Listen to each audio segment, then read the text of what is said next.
우리 사진을 한번 띄워주시겠어요? 자, 사진을 한번 잘 봐주시길 바랍니다. 잘 보셨죠? 다음 사진 한번 보여주세요. 자, 이제 다 보셨죠? 여러분에게 방금 그 보신 사진이 있는 그곳으로 여러분의 여기를 보시고 뭐라고 어디라고 생각이 드십니까? 만약에 제가 여러분에게 저기 가서 내가 보내드릴 테니까 딱 1년만 살고 오라고 말씀을 드리면 여러분 사실 분들 계십니까? 굉장히 무슨 말도 안 되는 얘기를 한다고 이렇게 저를 쳐다보고 계시는데요. 이 상황을, 이 사진을 보면서 저곳에 가서 살고 싶다고 쉽게 말할 수 있는 사람은 이게 많이 없을 겁니다. 참 저곳에 가면서 내가 하나님 저곳에 가서 살고 싶습니다, 나 저기에 가서 살고 싶다고 말하기는 참 쉽지가 않을 겁니다. 그런데 저는 확신하는 사실이 하나 있는데요. 여러분들은 이미 나 저곳에 살고 싶다고 하나님께 여러 번 고백했습니다. 나 저기 가서 살고 싶다고 여러분 몇 번이나 고백을 했습니다. 제 말을 못 믿으시나 본데요. 실제로 그렇게 고백을 하셨습니다. 어떻게 그러냐면 우리가 방금 보여드린 그 사진이 바로 성경이 말씀하는 푸른 풀밭이기 때문입니다. 우리가 보통 얘기하는 푸른 초장, 저기입니다. 우리가 일반적으로 생각하는 푸른 초장, 푸른 풀밭을 생각하면 숲이 많이 우거지고 풀들도 많이 자라나는 그런 모습을 생각합니다. 그런데 팔레스타인 지역에서는 그런 곳은 굉장히 드물었습니다. 거의 없다시피 했습니다. 그나마 있는 그런 좋은 땅은 농경지로 사용을 해서 수확을 하는 곳에 사용을 했습니다. 그래서 농부들이 가장 많이 했던 것이 뭐냐면, 우리 혹시 내 땅에 양들이 들어오진 않을까, 양치기들이 들어오진 않을까, 그래서 계속해서 싫어해서 막았던 그런 땅이 바로 푸른 초장, 우리가 보통 생각하는 그런 땅입니다. 그래서 양치기들이 보통 갔던 땅이 어디냐면 바로 우리가 방금 사진에 본 그 땅입니다. 이 땅에서 양치기들은 이 땅에서 양들에게 풀을 먹이면서 살았는데, 이 팔레스타인 지역에서 처음 가본, 그래서 처음 며칠 지내본 학자가 처음에 갔을 때 이렇게 생각을 했다고 합니다. 저 양들을 보니까 무슨 풀도 없어 보이고 물도 없어 보이는데 저 양들은 돌 먹는 양인가? 아니, 저 뭐 먹고 사나 도대체 양이? 그렇게 생각을 했다고 합니다. 그런데 이 땅에서 우리가 방금 그냥 멀리서 보면 불모의 땅 같고 아무것도 자라지 못하는 땅 같은데, 자세하게 보면 양들이 먹을 수 있는 음식들이 있습니다. 그게 어디서 생기냐면 이 땅에서 굉장히 소량이긴 하지만 비가 올 때도 있습니다. 또 비가 오지 않을 때는 이 저녁 바람이 이렇게 불게 되는데, 저녁 바람에 습기를 머금은 저녁 바람이 불게 됩니다. 이 습기를 머금은 바람이 불면 이곳에 조그맣게 작게 있는 돌들이 있는데요, 그 돌들이 습기를 가지게 됩니다. 이 습기를 돌들이 가지다 보니까 돌들 주변에 풀들이 조그맣게 작게 자라게 됩니다. 이 풀들이 여기서 조금, 저기서 조금, 저기서 조금 이렇게 듬성듬성 나게 되는데, 이것을 성경에서 푸른 풀밭이라고 부르는 겁니다. 그래서 목자가 하는 일이 뭐냐면, 이 푸른 풀이 어디 있는지 그것을 알아내서 이 양떼들을 이끌고 푸른 풀밭으로 계속해서 인도하면서 양들이 먹을 수 있도록 하는 것이 목자의 임무였습니다. 자, 이제 양들의 입장에서 한번 보겠습니다. 양들의 입장에서 푸른 풀밭에 갔을 때 해야 되는 일이 무엇이겠습니까? 야, 내가 여기 왔더니 내가 가만히 누워 있어도 먹을 게 넘쳐난다. 그래서 내가 이제는 손 하나 까딱 안 하고 있겠다. 이런 식으로 하면 절대로 먹을 수가 없습니다. 양들이 해야 되는 것은 목자의 음성에 귀를 기울이고 목자를 따라다니면서 목자를 계속해서 믿고 따라가는 겁니다. 목자를 믿고 따라가면 여기에서 풀이 좀 있을 때 이 풀을 한 움큼 먹고, 몇 걸음 또 걸어가서 저기 또 풀이 있어서 또 먹고, 몇 걸음 가서 조금씩 한 움큼씩 먹게 되는 겁니다. 양은 계속해서 목자를 따르면 계속해서 먹을 수 있는 것들을 발견하고 먹고 살아가게 됩니다. 자, 우리가 푸른 초장을 생각했을 때 앞으로는 아무것도 하지 않고 내가 가만히 있으면 내가 원하는 것들이 넘치도록 채워주는 그것을 생각하지 않습니까? 내가 원하는 모든 것들, 내가 욕망하는 모든 것들, 내가 원하는 그 돈들과 내가 원하는 그 직장과 내가 원하는 그 모든 것들을 내가 가만히 있어도 다 얻을 수 있는 것이 푸른 초장이라고 생각하고, 하나님 그 푸른 초장을 주십시오. 하나님 내가 그 푸른 초장을 주십시오. 내가 기도하지 않았습니까? 왜 내 그 바라는 푸른 초장을 주지 않습니까? 이렇게 얘기를 합니다.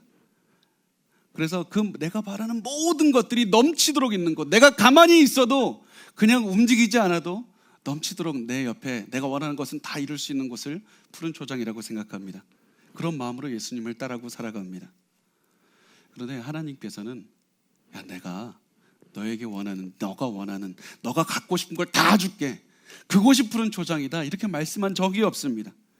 하나님께서는 하나님을 따른다고 내가 갖고 싶은 나의 욕망을 다 이루어준다고 말씀하신 적이 없습니다. 하나님께서 말씀하시는 것은 우리가 하나님을 믿고 따르면 하나님께서 보시기에 우리에게 필요한 것을 필요한 시간에 베풀어 주시겠다고 말씀하신 것입니다. 그리고 그것을 우리에게 푸른 초장이라, 푸른 풀밭이다 말씀하신 겁니다. 하나님은 우리에게 매 순간 필요한 것을 필요한 양만큼 필요한 시간에 주시는 분입니다. 이것을 다윗이 너무나도 잘 알았습니다. 다윗은 자신의 인생에서 굉장히 오랫동안 목자의 생활을 해왔고 양을 쳤던 사람입니다. 그래서 이 다윗이 자기의 삶을 돌아보니까 내 삶은 내가 갖고 싶은 것을 넘치게 채워지는 그런 삶은 아니었다. 내 삶은 내가 돌아보니까 내가 갖고 싶은 거 다 갖고 넉넉하게 채워주는 그런 삶은 아니었다. 그렇게 풍족한 것을 누리는 삶은 아니었지만 내 삶을 바라봤더니 하나님께서 항상 내가 필요한 것을 필요한 때에 베풀어 주시는 하나님이셨다. 하나님께서 나의 삶에 그렇게 베풀어 주셨다. 그래서 다윗이 이렇게 고백을 하는 겁니다. 시편 23편 1절과 2절 말씀 우리 같이 읽겠습니다. 시작. 여호와는 나의 목자시니 내게 부족함이 없으리로다. 그가 나를 푸른 풀밭에 누이시며 쉴 만한 물가로 인도하시는도다. 다윗이 나이가 들어서 이제 자신의 삶을 돌아봤는데, 내 인생에서 참 부족함이 많은 인생 살았는데 그래도 나 참 부족함이 항상 채워주시는 인생을 살았다.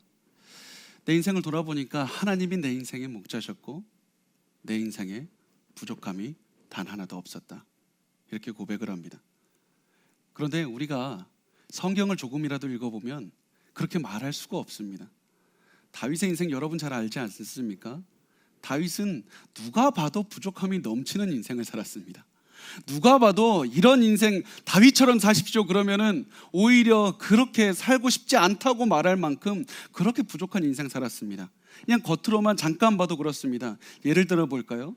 다윗이 자식들끼리 강간을 하고 살인을 저지르지 않았습니까? 자식은 또 도망가기도 하고, 자식들이 자기에 대항해서 반역을 일으키기도 하고, 자식이 자기의 후궁들을 공개적으로 강간하기도 하고요. 자기의 부모님은 시편에 보면 부모님이 나를 버렸다고 말을 하고 있습니다. 다윗이 부족함이 없는 인생을 살았습니까? 다윗은 부족함이 많은 인생을 살았습니다. 그런데 다윗은 고백하는 것이, 내가 내 인생을 봤더니 내 인생의 부족함을 느낄 때마다 하나님께서 나에게 다 채워주셨다. 내 인생의 부족함을 느낄 때마다 하나님께서 나에게 필요한 양만큼의 것을 필요한 시기에 다 베풀어 주셨다. 나는 내 인생에서 부족함이 너무나도 많았지만 그때마다 채우시는 하나님의 목자 되신 것을 체험했다. 그래서 다윗이 여호와는 나의 목자시니 내게 부족함이 없으리로다, 이 말씀을 통해서 나는 평생 내가 원하는 것을 다 가졌다, 이 말씀을 하는 것이 아니라, 나는 내가 필요할 때마다 내가 믿는 하나님이 나에게 다 채워주셨다.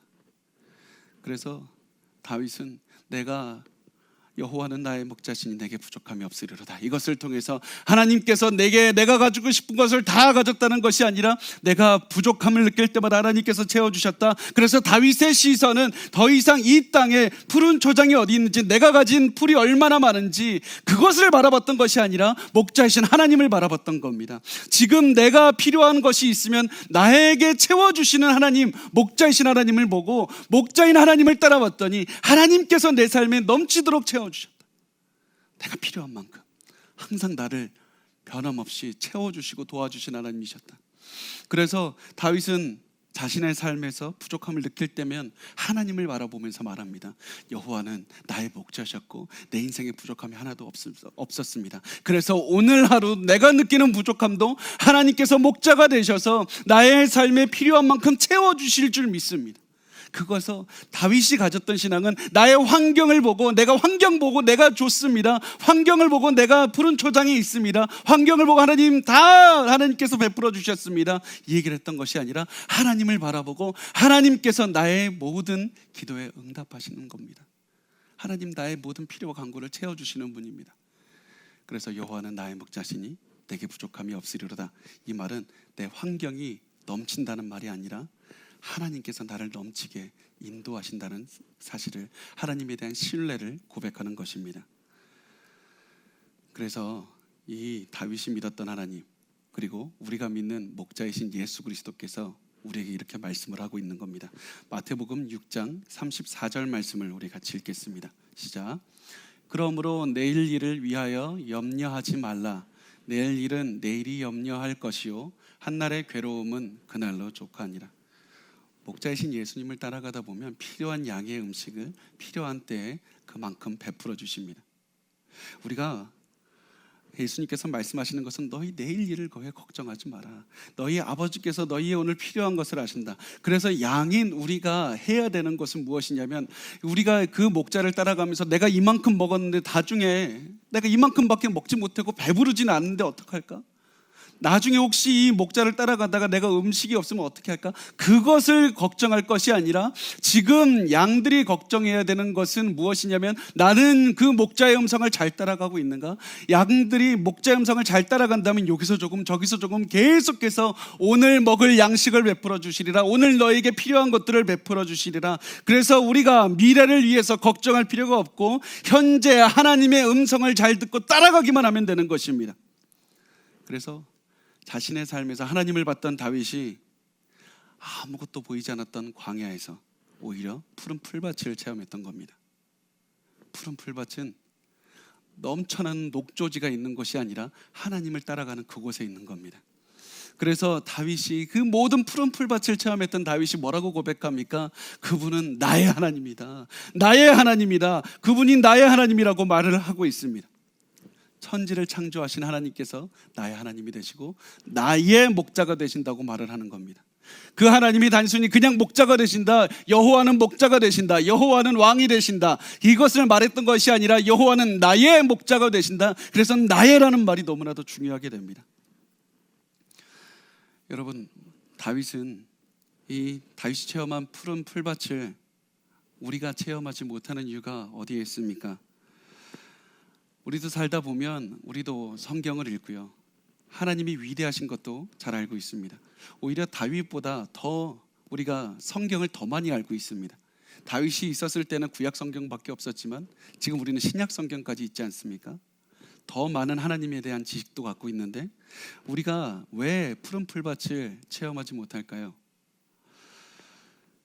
우리가 하나님께서 천지를 창조하신 분이라는 사실도 알고, 하나님께서 위대하신 분이라는 사실도 알고, 하나님께서 모든 것을 주관하신 분이라는 사실도 알지만 우리가 불안하고 두려워하는 이유가 무엇이냐면, 이 위대한 하나님, 천지를 창조하신 하나님께서 나의 하나님인지가 궁금한 겁니다.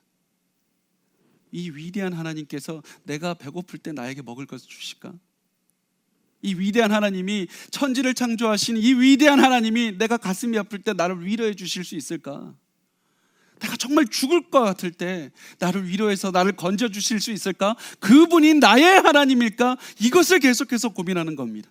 그것이 내 삶에서 체험하지 못할 때 그 하나님은 그냥 목자가 되고 나의 목자가 되지 않는 겁니다. 그런데 이 다윗이 체험했던 것이 어디입니까? 고난 중에 하나님이 나의 목자인 것을 체험했습니다. 아무리 고민해도 나의 하나님이라는 사실을 체험하지 못하다가 하나님이 나의 하나님이라는 사실을 체험할 수 있을 때가 어디냐면 우리가 고난을 당할 때입니다. 우리가 어려울 때, 고난 중에 있을 때 체험하게 됩니다. 우리의 머릿속에 지식으로 남아있던 하나님이, 그 위대한 하나님이 우리의 가슴으로 내려오고 우리의 손으로 체험하게 되고, 우리의 눈으로 보게 되고, 우리가 코로 냄새를 맡게 되고, 하나님을 체험하게 되고, 하나님의 품을 체험하게 되는 때가 어디입니까? 바로 우리가 고난 가운데 있을 때입니다. 내가 돈이 없을 때 내 필요한 재정을 채워주시는 하나님, 내가 몸이 아플 때 내 아픈 몸을 위로해 주시고 이 아픔을 가져가시는 하나님, 내가 염려할 때 나를 안심시켜 주면서 내 마음을 만져주시는 하나님, 내가 힘들 때 나의 하나님이 되시는 사실을 그때 비로소 체험하게 되는 겁니다. 그래서 고난 중에 있을 때 하나님은 나의 목자라는 고백을 하게 됩니다. 그래서 이렇게 다윗이 고백하는 겁니다. 여호와는 내가 고난을 당할 때마다 나의 필요를 채워주시는 나의 목자셨고 내게 부족함이 단 하나도 없었다. 내가 부족함을 느낄 때마다 다 채워주시는 그분은 나의 목자시다. 이 고백을 한 겁니다. 나의 목자이신 하나님은 우리를 푸른 풀밭으로 인도하고 계십니다. 여러분은 푸른 풀밭에 있습니까? 여러분은 지금 푸른 풀밭에 있습니까?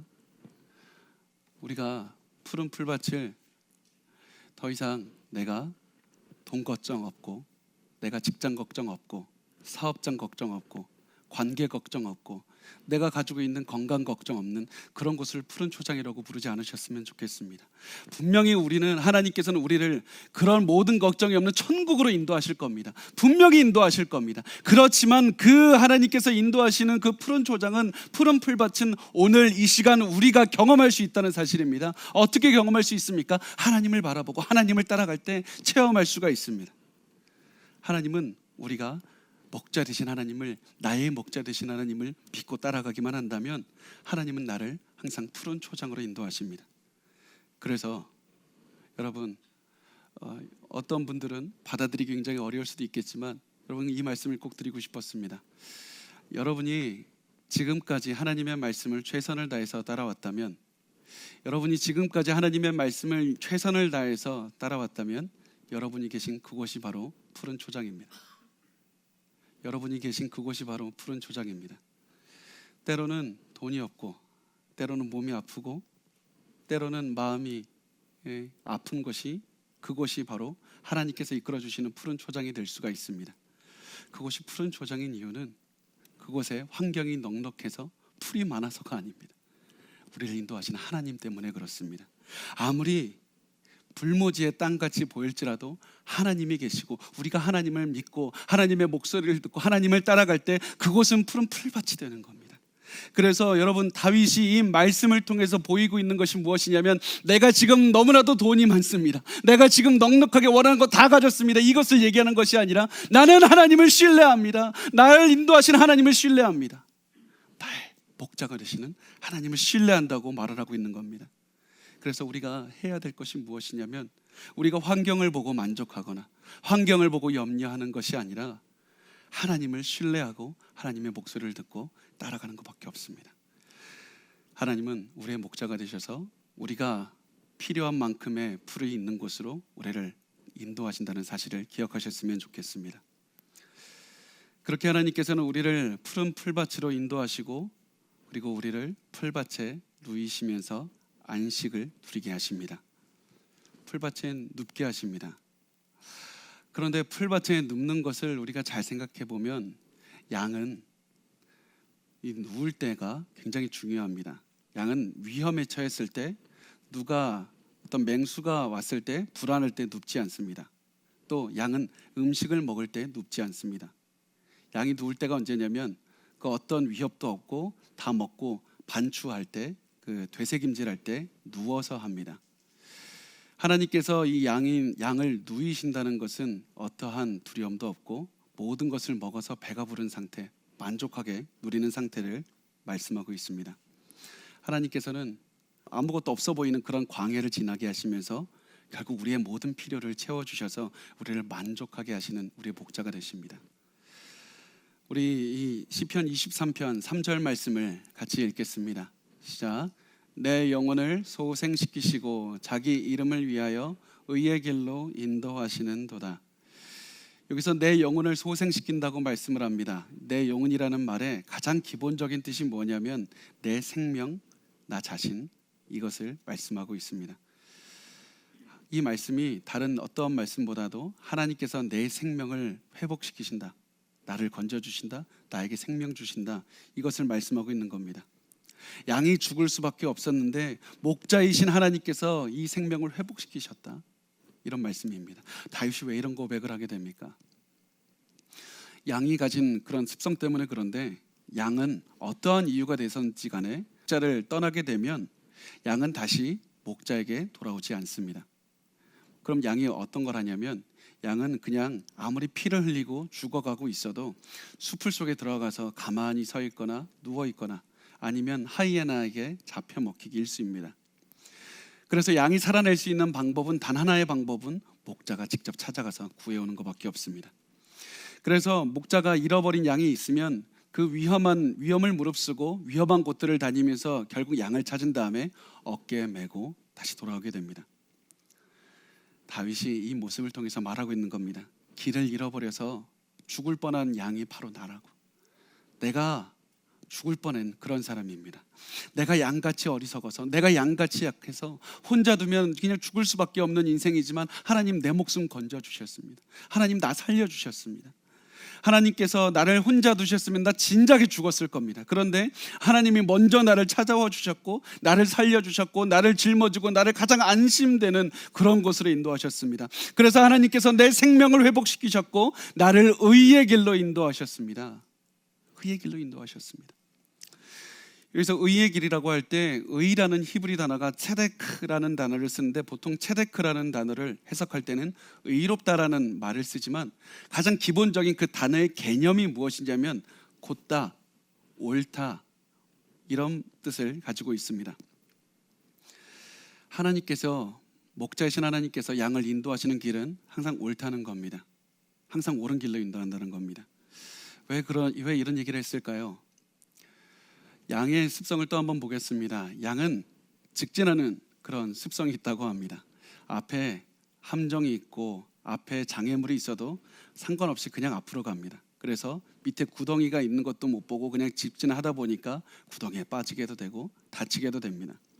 그래서 이런 상황을 피하기 위해서 이 목자들이 어떻게 인도를 하냐면 급격한 내리막길이 있거나 앞에 장애물들이 있으면 지그재그로 이렇게 일부러 지그재그로 걷게 해서 인도한다고 합니다. 그 하나님께서 참 다윗이 보기에 이렇게 했던 겁니다. 내가 살아가면서 나 참 돌아가고 있지 않을까? 내가 직진으로 가면 될 것 같은데 내가 하나님을 따라온다고 생각했는데 내 삶이 자꾸 이렇게 지그재그로 가고 내가 올바로 가고 있지 않은 것 같고 내가 길을 가는데 너무 가슴이 아프고 내가 그 길을 가는데 왜 자꾸 이렇게 힘들고 다른 사람들은 그냥 가는 것 같은데 나는 왜 이렇게 자꾸 막힐까?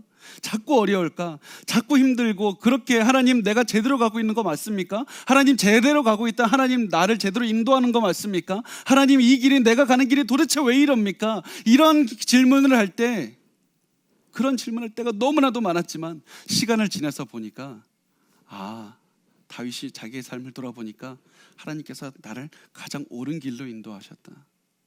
내가 돌아간다고 생각했는데 하나님 나를 항상 옳은 길로 인도하셨다. 하나님께서 나를 가장 좋은 곳으로 인도하셨다.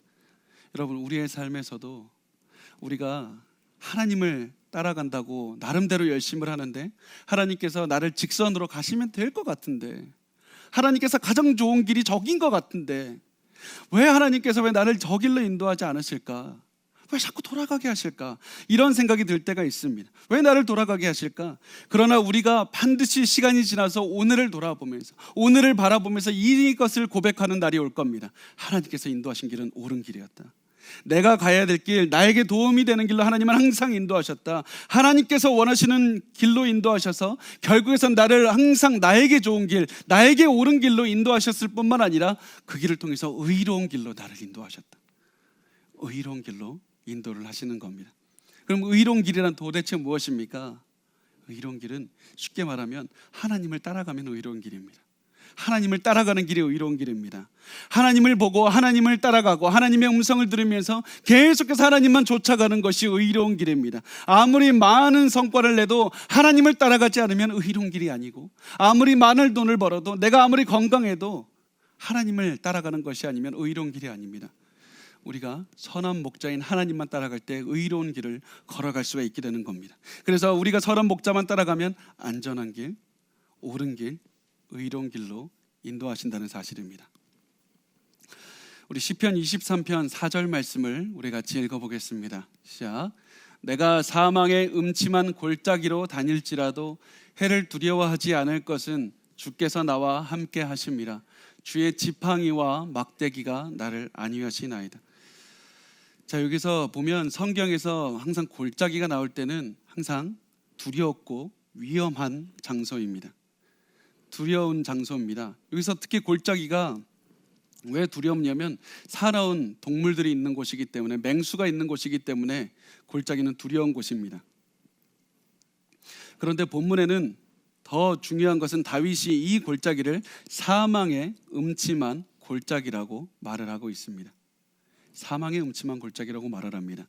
이 사망의 음침한 골짜기라는 말은 사망이라는 단어와 이 음침하다, 그늘졌다, 이 두 단어가 합쳐져서 사망의 음침한 골짜기라고 표현을 한 겁니다. 그래서 그 말의 의미가 무엇이냐면 가장 어두운 곳, 가장 그늘진 곳, 이렇게 우리가 번역을 하면 좋겠습니다. 그래서 NIV 성경이나 NLT 성경을, 영어 성경을 보면 더 다키스트 밸리라고, 그래서 가장 어두운 그런 골짜기라고 표현을 하고 있습니다.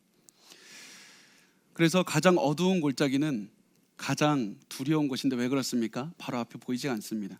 바로 앞에 장애물이 있습니다. 바로 앞에 맹수가 있을 수 있습니다. 뭐가 있는지 모르겠습니다. 뭐가 앞에 있는지 모르니까 가장 내가 두려워하는 장소가 됩니다. 내가 가장 두려워하는 때가 가장 어두운 골짜기를 지나는 때입니다. 여러분, 사람은 누구나 다 두려움이 있지 않습니까? 보면 나 혼자 남겨지는 두려움, 사람들이 나를 떠나지 않을까? 내가 인정받지 못하면 어떻게 할까? 내가 죽음을 체험하면 어떻게 할까? 여러 가지 다 두려움이 있습니다. 그리고요, 이 두려움을 마귀가 어떻게 알고 우리의 두려움이 있는 상황으로 우리를 막 몰고 갑니다. 우리가 우리의 살다 보면, 신앙생활 하다 보면 항상 좋은 길이 있는 게 아니라 가장 어두운, 우리가 두려워하는 것을 맞닥뜨릴 때가 있습니다. 그런데 이 두려움 앞에서 다윗이 고백하는 겁니다. 나는 두려워하지 않을 겁니다. 나는 절대 두려워하지 않을 겁니다. 난 절대로 두려워하지 않을 겁니다. 왜냐하면 하나님께서 나와 함께 하시기 때문입니다. 왜냐하면 하나님께서 나와 함께 하시기 때문입니다. 이렇게 고백을 합니다. 그런데 여기서 우리가 한 가지 반드시 기억해야 되고 깨달아야 될 것이 있습니다. 우리가 여기에서 보면 개역 개정 성경에서는 잘 드러나지 않는 말씀이 있는데, 무엇이냐면 1절부터 3절까지의 말씀을 보면 계속해서 다윗이 이렇게 고백을 합니다. 여호와가 나의 목자이시고 그가 나를 이끄시고 그가 내 생명을 회복시키시고 그가 나를 의의 길로 인도하신다. 계속해서 그가, 그분 이렇게 말을 합니다. 그런데 4절부터는 더 이상 다윗이 그분이라고 고백하지 않고 당신이라고 고백을 합니다. 영어로 you라고 고백을 합니다. 당신이 됩니다. 더 이상 그분 제3자가 아니라 그분, 나와 직접 교류하고 직접 대화하고 직접 마주보는 그분이 되는 것이 바로 4절입니다. 다윗이 자기 인생의 가장 어두운 골짜기에서 내가 가장 두려운 상황을 맞이했을 때, 그때 비로소 하나님 당신이요, 이 고백을 하게 됩니다. 왜 그렇습니까? 천지를 지으신 하나님을 직접 체험하는 때가 바로 사망의 음침한 골짜기를 체험할 때이기 때문입니다. 이 다윗이 바로 하나님께서 내 옆에서 지켜주고 계신다는 것을 체험할 때가 언제냐면 사망의 음침한 골짜기에서 내가 가장 두려워하는 것, 내가 가장 두려워하는 것을 체험했을 때 하나님 바로 내 옆에서 지켜주신다. 하나님 나의 손을 잡아주셨다. 하나님 내 마음을 만져주셨다. 그것을 언제 체험했습니까? 사망의 음침한 골짜기를 지날 때. 그래서 하나님께서 내 곁에서 지켜주시는 것을 내가 체험했기 때문에 나는 절대로 두려워하지 아니하리라. 하나님 당신이 내 옆에 계시기 때문에 난 두려워하지 않겠습니다. 다윗이 죽을 만큼 두려웠을 때, 다윗이 죽을 만큼 힘들었을 때, 그때 하나님의 능력을 체험하고 당신이 나와 함께 하십니다. 나는 두려워하지 아니하리라. 이렇게 고백을 했던 겁니다. 여러분, 우리도 하나님에 대해서 잘 알고 있지 않습니까? 하나님의 능력에 대해서 알고 있습니다. 하나님에 대한 말씀도 많이 들었습니다. 하나님에 대한 지식도 많이 있습니다. 그런데 그 하나님께서 단순히 능력 있는 신이라, 세상을 창조하신 신이라는 그 사실을 넘어서서 나를 사랑하시고 내가 힘들 때 나를 도와주시고 내가 신음만 해도 그 신음조차 들으시고 나를 인도하시는 분이다, 나를 위로하시는 분이다. 이런 사실을 체험할 때가 언제입니까? 내가 가장 두려움을 체험할 때, 사망의 음침한 골짜기를 지날 때입니다. 여러분, 우리 상황에서, 우리 삶 속에서 이런 것을 체험할 때가 있습니다. 제발 이것만은 내가 안 경험했으면 좋겠습니다. 하나님, 나 제발 나 이것만은 안 뺏겼으면 좋겠습니다. 하나님, 제발 저 사람은 나에게서 돌아서지 않았으면 좋겠습니다. 하나님, 제발 나 이것만 갖고 있으면, 내가 다른 거 다 뺏어 가셔도, 다 없어져도 내가 이것만 갖고 있으면 됩니다. 이렇게 할 때가 있습니다. 이거 없으면 내가 두려울 것 같아요. 죽을 것 같아요. 그런데 그런 상황에 결국에 체험하게 됩니다. 돈이 없어지고, 내가 믿던 사람이 떠나가고, 몸이 아파지고, 그렇게 할 때 의지할 사람이 아무도 없을 때 내가 정말로 그거 다 없어져서 두려워할 것 같고 죽을 것만 같았는데, 그게 없으니까 하나님의 위대하신 사랑을 체험하게 됩니다. 내가 다 없을 때, 가장 두려워할 때, 가장 아무것도 없을 때, 그때 바로 하나님의 깊은 사랑과 인도하심을 체험하게 되는 겁니다. 그래서 우리가 고난 속에 있을 때, 가장 두려워할 때, 사망의 음침한 골짜기에 있을 때 우리가 고백할 수 있는 겁니다. 하나님, 당신이 내 옆에 있기 때문에 나는 두려워하지 않겠습니다. 하나님, 당신이 내 손 잡아주고 있기 때문에 나는 두려워하지 않겠습니다. 하나님이 나의 마음을 만져주고 계시기 때문에 나는 두려워하지 않겠습니다. 내가 가장 두려울 때 하나님 나를 만져주시고 인도하십니다. 그러면서 말을 합니다. 주의 지팡이와 막대기가 나를 안위하시나이다. 주의 지팡이와 막대기가 나를 함께 하시기 때문에 난 두려워하지 않습니다라고 말을 합니다. 지팡이가 무엇입니까? 양들을 공격할 때 그 공격하는 동물들에 대항하기 위해서 사용하는 무기가 지팡이입니다. 막대기는 뭐냐면 길어서요, 혹시라도 높은 길을 걸어갈 때, 힘들 때 이렇게 짚고 가는 것이거나, 양들이 다른 길로 갈 때 이렇게 툭툭 쳐서 다시 원래 길로 돌아오게 하는 겁니다. 지팡이와 막대기는 하나님의 인도하심과 보호하심을 상징하고 있습니다.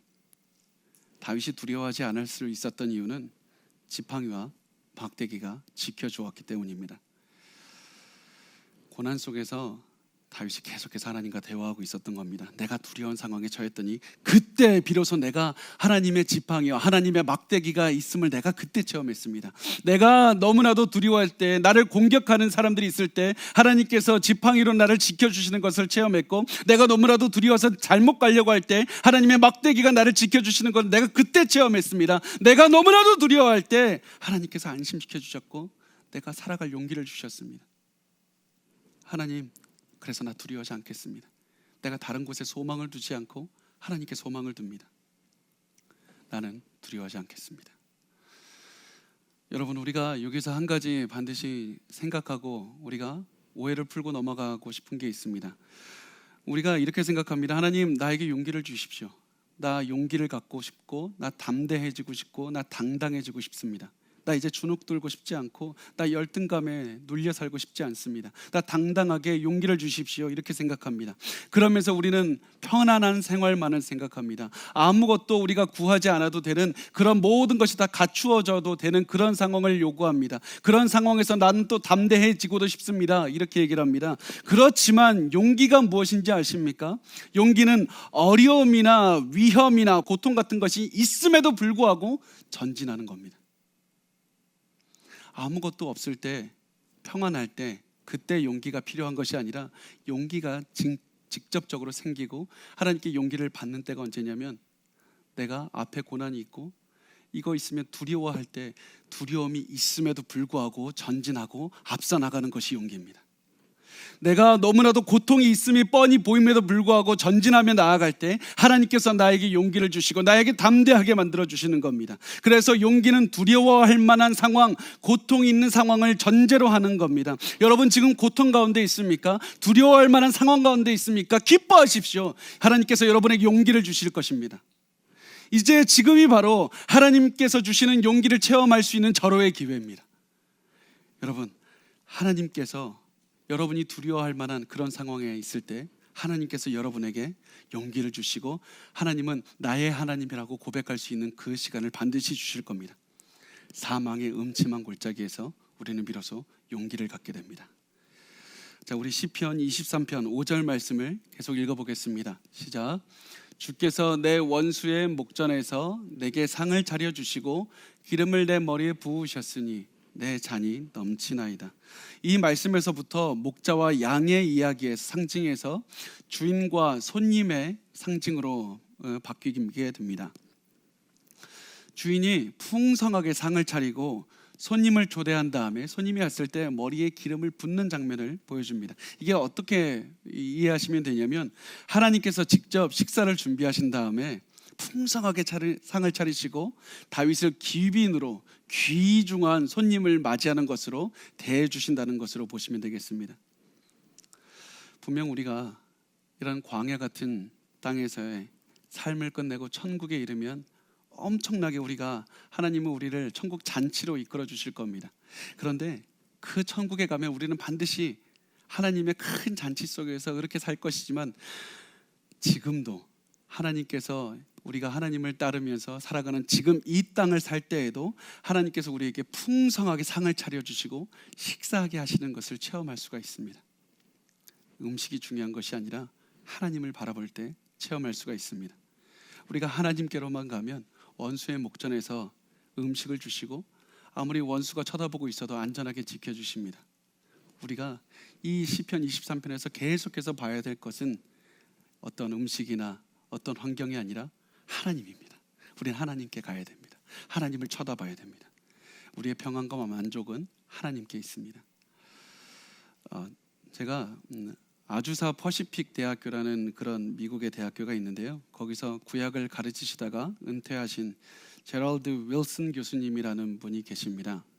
그 교수님이 쓰신 책에서 제가 읽은 기억이 나는데 이분이 이렇게 책에 쓰셨습니다. 이분이 젊으셨을 때 실직을 했다고 합니다. 근데 실직을 해서 먹고 살 길이 막막하니까 굉장히 힘들었었는데 그 당시에는 결혼도 했고 아이들도 있는데 돈은 없고 상황이 빨리 좋아질 것 같지도 않아서 참 너무 힘들었다고 합니다.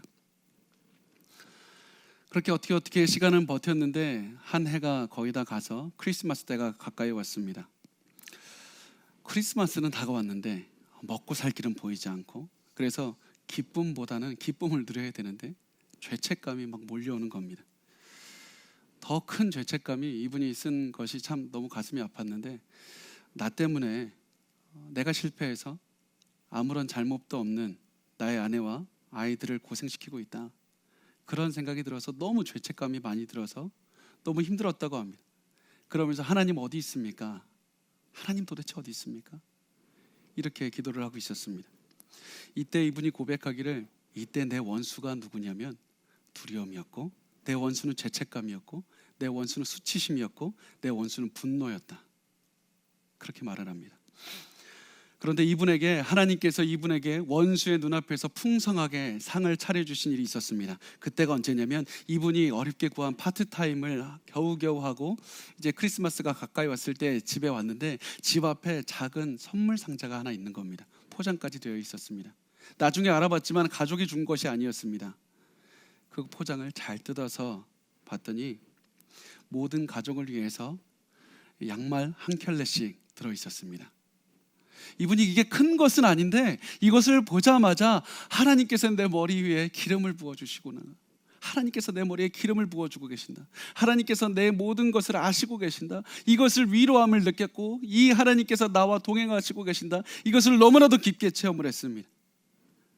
그래서 너무 감사했는데 조금 더 며칠이 지나서 보니까 누가 무명으로 머니오더 미국에서 주는 그 돈을 보내준 겁니다. 이 돈은 엄청난 많은 돈은 아니었고 또 이 돈 가지고 엄청난 것들을 할 수 있는 돈은 아니었지만 당장의 급한 일들을 해결할 수 있는 충분한 돈이었습니다. 그래서 주님께서 내 삶에서 원수들의 목전에서 상을 차려주신 그 사건이었다. 하나님께서 원수들의 목전에서 내게 상을 차려주셨다. 그래서 이 교수님께서는 크리스마스를 내가 그래서 기쁨으로 보낼 수 있었다고 그렇게 고백을 하는 것을 읽었습니다.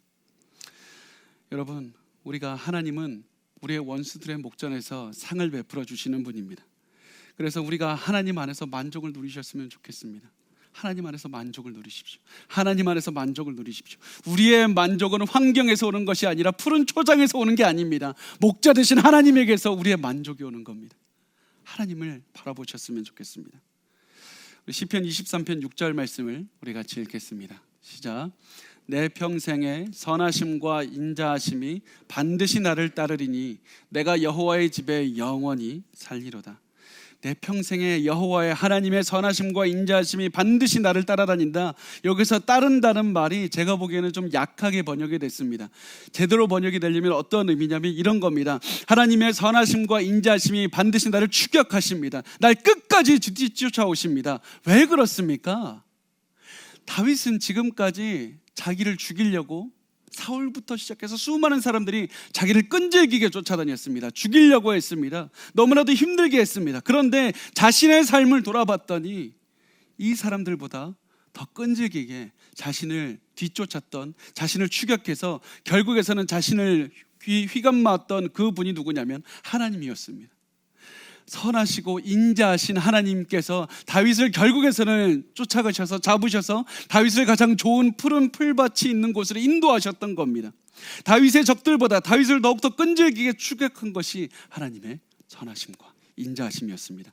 하나님은 다윗을 단 한 번도 혼자 두지 않으셨고 다윗이 적들에게 둘러싸여 있어도 끝까지 지켜주셨습니다. 하나님은 쉬지 않고 끝까지 나를 지켜주셨다. 끝까지 나를 발견하고 끝까지 하나님께로 이끄셨다. 그것이 다윗 나의 인생이었다. 그것이 내 인생이다.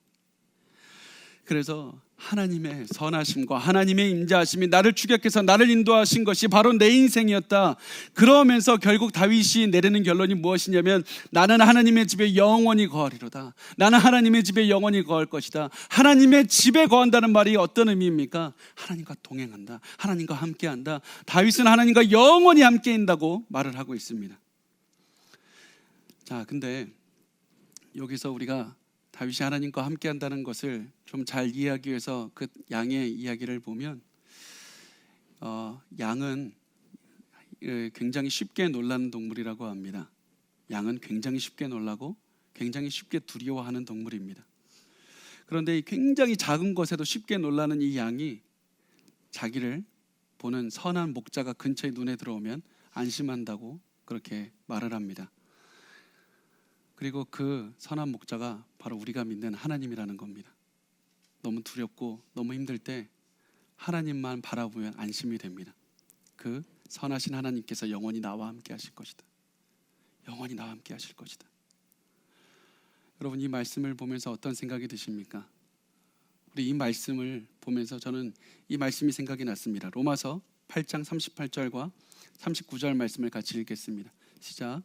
내가 확신하노니 사망이나 생명이나 천사들이나 권세자들이나 현재일이나 장래일이나 능력이나 높음이나 기품이나 다른 어떠한 피조물이라도 우리를 우리 주 예수 그리스도 예수 안에 있는 하나님의 사랑에서 끊을 수 없으리라. 이것이 바로 하나님을 목자로 두는 삶입니다. 그 어떠한 것도 여러분은 하나님에게서 끊을 수가 없습니다. 그것이 왜 그렇습니까? 여러분의 능력 때문이 아니라 하나님께서 여러분을 끝까지 쫓아가셔서 하나님께서 하나님의 선하시고 인자하심이 여러분을 끝까지 결국 인도하셔서 하나님께로 인도하기 때문입니다. 이것이 바로 하나님을 목자로 두는 삶입니다. 하나님의 사랑에서 누구도 나를 끊을 수가 없다. 하나님 나를 영원히 인도하신다. 하나님 나와 함께 하신다. 그래서 여러분의 삶에서 두려움이 있습니까? 고난이 있습니까? 내가 삶에 하나님 나 부족함이 너무나도 많습니다. 어떻게 해야 됩니까? 이런 고백이 나올 때마다 여러분이 환경을 쳐다보지 말고 하나님을 쳐다보면서 이 고백을 했으면 좋겠습니다.